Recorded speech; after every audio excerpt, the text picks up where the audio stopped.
Without further ado, one of my, as soon as I started blogging, one of the first persons ever that I started to stalk online was an amazing person by the name of Abiola Abrams. And to my surprise, she wrote me back and she granted me an interview, and now I can honestly say that she's a very good friend of mine. So I'm so excited to be able to present to you Abiola Abrams, the Bombshell love goddess here, who's going to speak to us about these fabulous, awesome things. I think she's going to have a raffle to do afterwards. So without further ado, here's Abiola Abrams. Hey ladies, good afternoon. Now, I'm African American, Caribbean, New Yorker. That's 4 very loud people. So we are gonna change up the energy. I know you guys are just coming back from lunch, but we're gonna be interactive. We're gonna have a great conversation. So I'm gonna ask you guys you ladies, you goddesses, if you will, to indulge me with a woo! Excellent. And we start like that because that is the international sound of people having fun. All right? Now, I saw some women back there thinking, well, I'm an attorney. I don't woo. What is that? What's going on? Now, it's all about bringing a sense of fun and passion to your life. I'm known as the lifestyle passionista, and that's because I am obsessed with passion, with what I call LSD, love, sex, and dating. LSD, all right? The thing that we're all hooked on. And I've spoken about LSD, love, sex, and dating, and lifestyle everywhere from BBC Radio to MTV.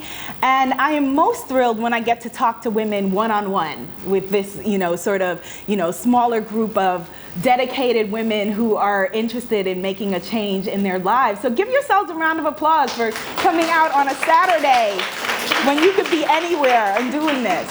Now, I'm going to be reading you guys excerpts from my upcoming book called The Official Bombshell Handbook that's going to be available in 2012. And this is called Bombshell 101. Right now, we are in Bombshell Academy, ladies, all right? It's Bombshell 101, how to seduce your life, how to get out of your own way, and how to become scandalously irresistible. All right, so I'm going to be reading to you from that. Okay. So let's start actually by naming some famous bombshells. When you hear the word bombshell, what women do you think about? Someone earlier mentioned Sofia Vergara. She's definitely a bombshell, yes? Who else do you think of? Just call out. Marilyn Monroe, absolutely, the ultimate bombshell. Who else? Angelina Jolie. Someone back there said Jennifer Lopez, right? Now, Halle Berry, absolutely. Now, it's interesting that the same women that Hollywood designates for us as the bombshells are the same women that they then go back and label as, miserable and having all kinds of issues. As if somehow by the mere fact of being so full of yourself in a positive way, that then you have to, sort of be ripped down or destroyed. When you think of like Marilyn Monroe or Jennifer Lopez or Angelina Jolie or Halle Berry or Scarlett Johansson, that there is like this sense of tragedy there. And what we're going to be talking about is relanguaging that and taking back control of the story of our lives, rather than just filling in the blank of a story that was pre-designated for us. Does that sound good to everyone? Yes? Okay, excellent. Now, my official title, self-designated, is the head bombshell in charge. Now, I say that with pride because I'm an unlikely bombshell, all right? The story of my life that society would have spelled out for me is that, as a chocolate black woman, that I'm unattractive. And, I may sound terrible, like, pulling the black card again, here they go. But I'm not making this up. Earlier this year, someone mentioned, Psychology Today. Earlier this year, Psychology Today had an article named Why Black Women Are Unattractive. That was the real name of the article. And then they went in and they changed it and they said, our apologies. Why black women are assumed to be unattractive. And then there was a stink and they took the whole thing down. by the story that society would have for me, I am supposed to be undateable, unmatchable. You know, there are all these stories like, why can't single, successful black women find a man? You know, and Nightline does these specials all the time, and OkCupid did a study where they showed that black women are the ones with online dating that respond the most and get responded to the least. So I am your unlikely bombshell, here to tell you that if I am living a vivacious, exciting life full of passion, that each and every one of you can too. And I mean that from my heart. Absolutely. Okay, so the official Bombshell handbook is written for us regular women. You know, we respect the Marilyn Monroes and the Sofia Vergara's, but this is about being your own bombshell. Not being a bombshell in a prepackaged way that someone else has spelled out for you, but you know, I'm looking around the room and I see all kinds of beautiful bombshells, you know, brilliant women, intelligent women. That a bombshell, to me, in the redefinition of it, the definition that we are using here, is a woman that owns her own power. Say that with me. I own my own power. I own my own power. That a bombshell to me is a woman who is willing to be fearless. And I say willing because it's not like we're going to get there overnight, you know. I am a firm believer in affirmations, and the goodie bag that you'll get at the end has a sheet that of my 21 favorite love affirmations. But we can be willing to make a change. So say it with me, I'm willing to be fearless. I'm willing to be fearless. That a bombshell to me is a woman who knows her worth. Let's hear that. I know my worth. I know my worth. Exactly. All right, let's see. Let's stand up. Let's see who's in the room. Stand up, stand up. Let's get the energy going. Let's see who's at single in stilettos. Or flats. Or flats. Single in sneakers. Okay, all right. So ladies, have a seat if you are not yet in the career of your choosing. Your ultimate career, what you are working toward, what you want to be doing, what your passion is, what your heart is. Have a seat if you're not yet in that career or living that, okay. Now have a seat if you're not financially where you would want to be.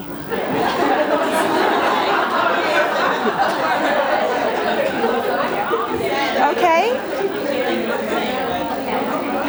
All right, so have a seat if at some point within the past 6 months, you've made some kind of excuse to yourself or to the people around you as to why you couldn't be living the life that you want. I'm too old, I'm too young, I'm too black, I'm too white, I'm too skinny, I'm too fat, whatever it is. Have a seat if you've made those excuses to yourself.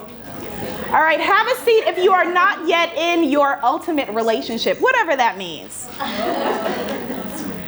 Okay, so ladies, turn around. See, now, that is my good girlfriend Shoshi over there. And the other woman who was standing at the end was Lindsay from iVillage. So it's good for us to know those are the women we need to network with today, all right? And the reason why we did that exercise was I wanted to see who was in the room. It's not about, you know, humiliating anyone, because we're all in the same boat. We're all here together. And it's about us becoming the kind of women who will take a stand for ourselves, you know, in the different ways that we mean that. Okay, so now I'm going to share with you guys my own relationship resume. And this is something that I recommend that everybody do, you know, make your relationship resume. And it's not that you're going to go back and list out every Tom, Dick, and Dick, as I like to say, because you're going to make yourself miserable. It's because you're going to go and list them so that you can learn from, you know, your past and your mishaps, you know, and the little missteps that you might have made along the way. So my own relationship resume. I'm a firm believer in transparency, you know, which is the great thing about all of the experts that Suzanne has assembled today. These are all women and men who are very transparent in who and what is going on in their personal lives. Because if someone, say, is giving you a financial workshop and they're poor and destitute and living in, you know, and they're homeless, you know, then you need to think about who you're listening to. So what I love is that all of the people here are transparent about what's going on in their lives. Now, for me, I was principally a serial monogamist. As someone said earlier, they went to an all-girl schools. I went to all-girl schools, for most of my life. And so I didn't have that flirtation that people have, when you're in 5th grade or whatever, and you pass the note, do you like me? Yes, no. I didn't learn that there. So I had to kind of purposely make ways to learn how to date and learn how to love, because it wasn't in my everyday. My first boyfriend, he had a summer job on the ice cream truck, so I literally started dating the first guy that came through my block. And then dated him throughout my whole late teens, got with someone else, dated him throughout my whole college, got with someone else when I was graduating from college, and rode that out, literally and figuratively, for the rest of my 20s, and then got married when I was around 30. Now, the interesting thing about dating someone for 10 years in my 20s is that I learned so much about relationships, and we had a great relationship, or so I thought at the time. But people assumed that because we were not married, it was because he didn't want to be married, which wasn't necessarily the case. And even still knowing everything that I knew with my feminist education and, my wonderful degrees and all of that I still felt like I didn't want to go into my 30s as an unmarried woman. The thought of it terrified me, because society tells us that something is wrong with us. Single and happy is not something that they put together in your mind. And so I felt like, okay, well, now we're going to get married. And so we got married, and it crashed and burned in a spectacular fashion. I had a huge and glorious and gorgeous wedding in Montego Bay at the Ritz-Carlton in Jamaica. Flew out 70 of our closest friends and family, went on a wonderful honeymoon, and then got home and he was cheating on me already. And so that relationship quickly came to an end. And, rather than going through a period of introspection, I jumped right away into relationships and dating, because I blamed myself for the relationship falling apart. And I think that, I'm the kind of person that it's very important to take responsibility and to see what, your part is in anything, because it always takes two to tango, no matter what the situation is. But I blame myself in a negative way, and blame and shame are never good friends to have around you. So I jumped in, started dating, had some wonderful and horrible experiences, and enjoyed all of them and was having a great ride. And then this next part, I'm not so proud of. But like I said, I will be transparent with you. Who's calling? Oh, that's my little brother. Okay. I will be transparent with you. The only things that I will probably lie to you about are my age on a bad or good day, and my weight on a bad or good day. And it'll serve you right, because you shouldn't ask me to begin with. So then I'm not proud to say that I got involved. I got into a relationship with someone who was already in a relationship with someone else. And it was because I was so insecure and so beaten down and so broken after the end of my marriage that I come from a family of adultery. And so I had decided for myself that if my husband was cheating, and he was a great person on the surface, and my father was a cheater, and he was a great person on the surface, that, well, everyone's cheating. And so at least maybe this way, I'll be on the upside of it. And so I painted myself with a giant scarlet A, and then went about being the other woman, until I realized that I was doing to someone else what someone had done to me. I was doing to another woman what those women had done to my mother, to my family. And so from there, I instituted a period of celibacy, which I think is really, really important. We get so caught up in the dating rat race, and it's like, who am I gonna date next? And women are, for all of the talk about single women are very rarely truly single. We're either coming out of the past relationship, worrying about the next relationship, figuring out what we're going to do next. We're in this cycle where we're very rarely in the moment single. And so I created a program for myself called the Goddess Year, which was a 12-month program of being single on purpose. and developing yourself and working on you as a person. Because the thing is that when we, have these ideas about who it is that we want in our lives, I want someone who's financially stable, has a great career, and is physically fit. If you're not those things, then how do you feel like you are going to attract and keep those things? And so with the Goddess Year was about this period of focused and dedicated working on myself in a really, really fun way. And so an interesting thing happened is that when I started to focus on me and work on me, that life said, yeah, all right, here are all these great things for you. And I directed this award-winning feminist erotica film named Aphrodite Superstar. And then I was hosting a TV show for BET, a short film competition, Black Entertainment Network. And then my debut novel was published by Simon & Schuster. And I was writing an advice column for this national urban paper called Rolling Out. And all of these great things were happening. And then VH1 got in touch with me and they said, would you like to do a reality show? Now, this was in 2009, 2008, the days of like Flavor Flav and everything. I was like, no, thank you. So they told me that there was this new show that they were doing called Tough Love. And they invited me to be a part of the show. And, again, first I was like, no, and then three things that happened that changed my mind. I got laid off from my BET job. The recession went into full glorious swing. And then they told me that Drew Barrymore was the executive producer of the show. So I was like, I love Drew, I need money, And so I was like, okay, this is a good way for me to get my voice outside of, the circuit of shows that I had been doing. That I had hosted shows for NBC, but it was a hip hop show. I had hosted stuff for HBO, but it was again, aimed at a certain segment, and hosted stuff for BET. And so I was like, okay, this is a mainstream voice and platform. And, at worst it could be a social experiment, and I'll write about it in my next book. Big deal. And so I went on and did the show. I had a boyfriend, being a serial monogamist. I had a boyfriend at home while I was on the show, as did most of the girls. Most of the girls have a boyfriend in real life at home. And we gave each other tips about, our on-screen character and all of these things. It was very inauthentic. And when I came home, and I don't ballyhoo about editing and stuff like that, people, talk about reality shows and, I was edited badly. Of course you were. It was a reality show. You went on a reality show. What were you thinking? Of course. Big deal. You're going to be edited poorly. They're not going to tell a complete story. It's built on stereotypes, but that's what it is. That's what you signed up for. The interesting thing was that what surprised me when I came home was that I didn't understand working in television that people were looking at reality and thinking it was real.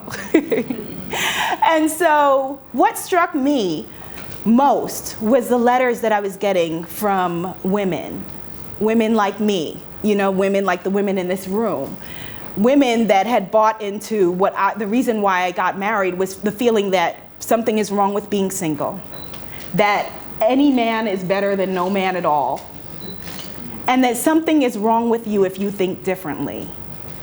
And this show that I had just done, as a paycheck, and like I said, the recession was in full swing, and if they could have said, it's a, jumping bean show, and it was, for $1,500 a week at that time with my bank account empty, I probably would have signed up. But the show that I had just done fed into that story for women. And that for me was deeply problematic, because all of my work that I've ever done my entire life is about this, about us empowering ourselves, about us sharing, about each one bringing one. And so I then started, to do this kind of work, going around to, colleges. Well, I was already speaking at colleges and universities and that sort of thing, and, taking it from there. Okay, thanks. All right, so let me quickly go into some of the stuff from the book.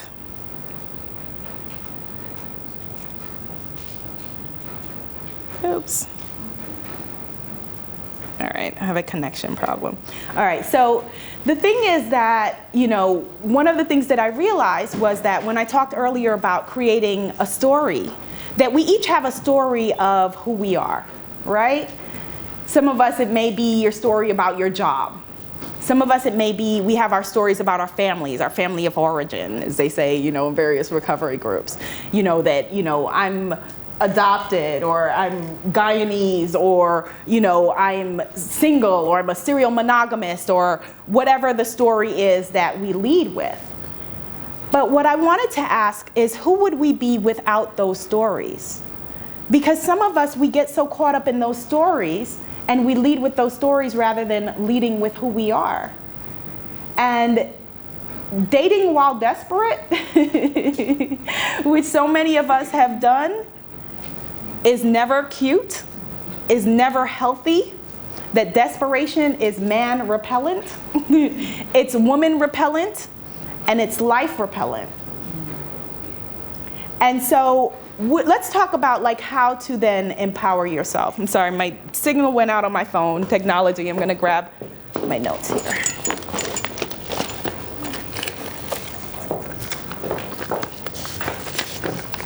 Good old paper. I given up on paper and was relying on my iPhone. So while all of this was happening in my life, or while I was creating these situations in my life, you know, because things don't happen to you, it's the things that you create in your life. You know, I had to ask myself, well, self, if all these men are dogs, like you're saying to yourself, then why are all the dogs sniffing around your garbage? Right? Well, what is wrong with you? And I was a workaholic. I was too busy for my life. And as someone said earlier, that when you're a workaholic, it's a means of holding off intimacy, right? So it's like, if you can't get close enough to know me, then you can't get close enough to hurt me. You can't get close enough to wound me. And in New York, it's such an accepted disease, workaholism. You know what I mean? Like, if you're not busy, then you feel like something is wrong with you. You know, like, well, I'm doing this, I'm doing that, you can catch me. You know, like a friend of mine who visited me, she was like, this is the only place where she realized that, you know, we were making appointments in 15-minute increments. You know, it's like, well, I'll be there at 4:45 and, you know, I'll see you until 5:15 and then, you know, we'll move on from there. Now, with the goddess year, I recommend that you be celibate within, like, say, the first 4 months of the goddess year and then jump into the dating pool. Because the goal is to date promiscuously, but love monogamously, okay? Now, again, when you're dating promiscuously, it does not mean that you are casting your glorious pearls to the swine. Because as I say, she who has the candy makes the rules. Say that with me. She who has the candy makes the rules. So it's like, if you had diamonds, would you give them out like on every date that you go out on? You'd be like, oh, you know, nice to meet you. Thanks for the mahi-mahi. Here, have some of my diamonds. I think not. And so one of the important things, I guess, that I want you to take away from today, if you take nothing else, is that it all comes down to our self-worth. That when we're able to look into the mirror and say, I am worthy. That for me, the best thing that came out of tough love was the thing that they thought was the most insulting, that they nicknamed me Miss Picky, thinking that as a pejorative. And I was like, yeah, that's great. Miss Picky, heck yeah. And in the show's opening, they said, you know, it's easier to get into Harvard Business School than it is to get with Abiola. That's a compliment. And the thing is that they want you to believe that there's something wrong with you being selective. When women are selective, then we're too picky. When men are selective, they're just not that into you, right? You deserve to be selective. Look how choosy you were about what phone you got, and that just touches your ear. You know? And I'm not talking about making, you know, again, making lists of things that are, you know, unattainable and ungettable. I firmly believe exactly what Nando said, that that the person that you're looking for may not appear, you know, with exactly the package that you thought. You know, that my ex-husband was the physical package, and he was great on paper. It's like, okay, he was this tall, and he looked like this, and he was this race, and he was Ivy League educated, blah, blah, blah, blah, and this, that, and the other. And he turned out to be a terrible person. And the person who's in my life now is almost none of those things. And it's awesome and amazing. and appears to be a keeper. Will I keep him? We'll see. We'll see what happens. But the thing is that, it all came when I worked on this inside, when I worked on me, when I worked on here. And men can smell and sense when a woman is into herself in a positive way. And that's what's attractive. That's what's sexy. It's when you are, it sounds counterintuitive, but when you go and you work on yourself, I know that that's not what you want to hear. But when you go and you work on yourself, then I'm serious, like I couldn't keep them off me. And I'm not saying that you then, neglect your outer appearance. All of those things are important too. But it really is, as corny as it is, it's the inside stuff. And so as we wrap up, I would like us to do another little exercise, all right? And it's saying, so what? Like, what if we could approach our lives by saying, so what, to all of the things that we allow to hold us back, okay? So, if they say, oh, well, of course, you're too old. Give me a so what. So what? Give me a so what like you mean it. You are too old. So what? You want to do what? Oh, you're too young for that. You don't understand. So what? But you're not cute enough. You're thinking that? So what? Oh, your hips are too big. So what? All right, I need a bigger so what on that one.